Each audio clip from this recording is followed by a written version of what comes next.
Hi, I'm glad you stopped by.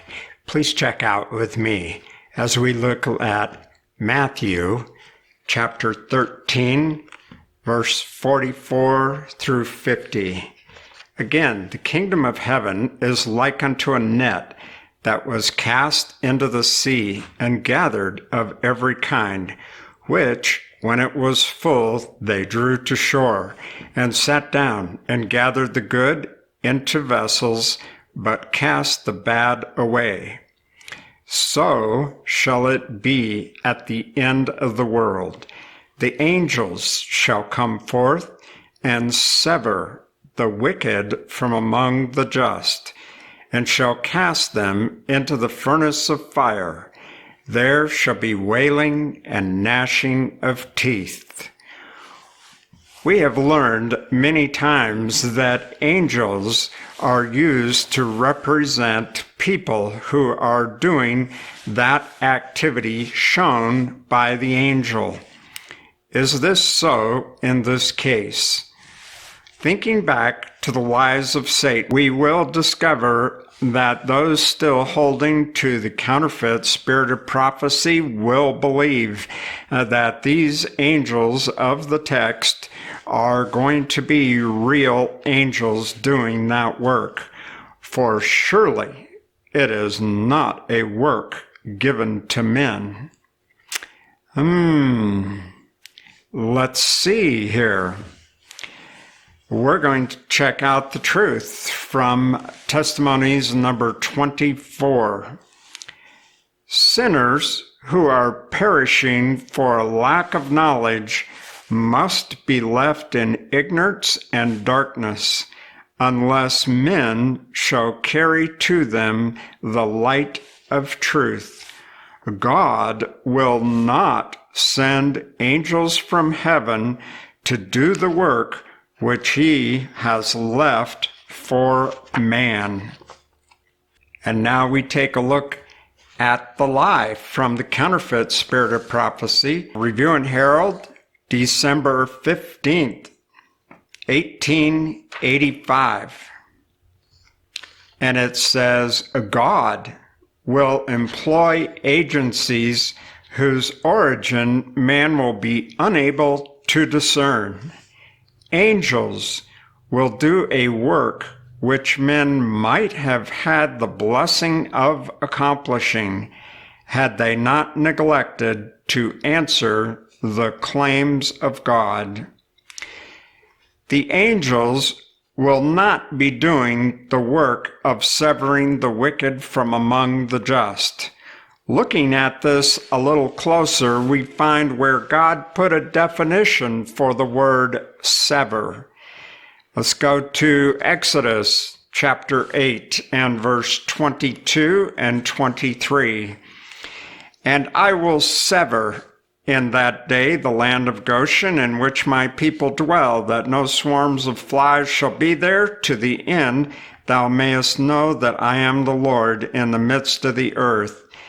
And I will put a division between my people and thy people. Tomorrow shall this sign be. Sever means and is to put a division.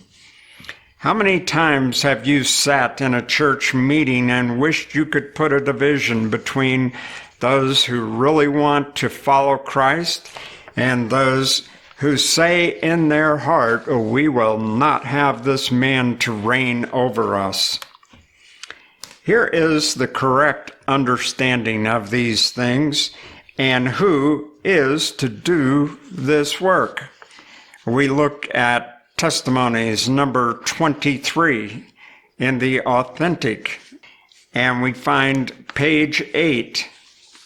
The terrible iniquity abounding calls for the greatest diligence and for the living testimony to keep sin out of the church.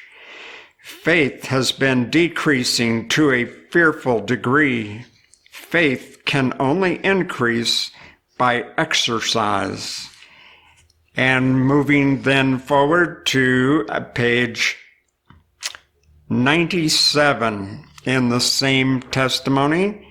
We have, according to the light God has given me in vision, wickedness and deception are increasing among God's people who profess to keep his commandments. Spiritual discernment to see sin as it exists and put it out of the camp is decreasing. Spiritual blindness is fast coming upon God's people. The straight testimony must be revived, and it will separate or put a division between those from Israel who have ever been at war with the means God has ordained to keep corruption out of the church. Wrongs must be called wrongs. Grievous sins must be called by their right name. All of God's people should come nearer to him and wash their robes of character in the blood of the Lamb. Then will they see sin in the true light and will realize how offensive is sin in the sight of God. By the way, Testimonies number 23, the first 71 pages, is all about this work of preparation for heaven. God shows the true extent of this work on page 197 of the 1858 Great Controversy. I was pointed down to the time when the third angel's message was closing. The power of God had rested upon his people. They had accomplished their work and were prepared for the trying hour before them. They had received the latter rain or refreshing from the presence of the Lord, and the living testimony had been revived. The last great warning had sounded everywhere, and it had stirred up and enraged the inhabitants of the earth who would not receive the message. I saw angels hurrying to and fro in heaven. An angel returned from earth with a writer's inkhorn by his side, and reported to Jesus that his work was done, that the saints were numbered and sealed. Then I saw Jesus, who had been ministering before the ark containing the 10 Commandments, throw down the censer. God bless your study.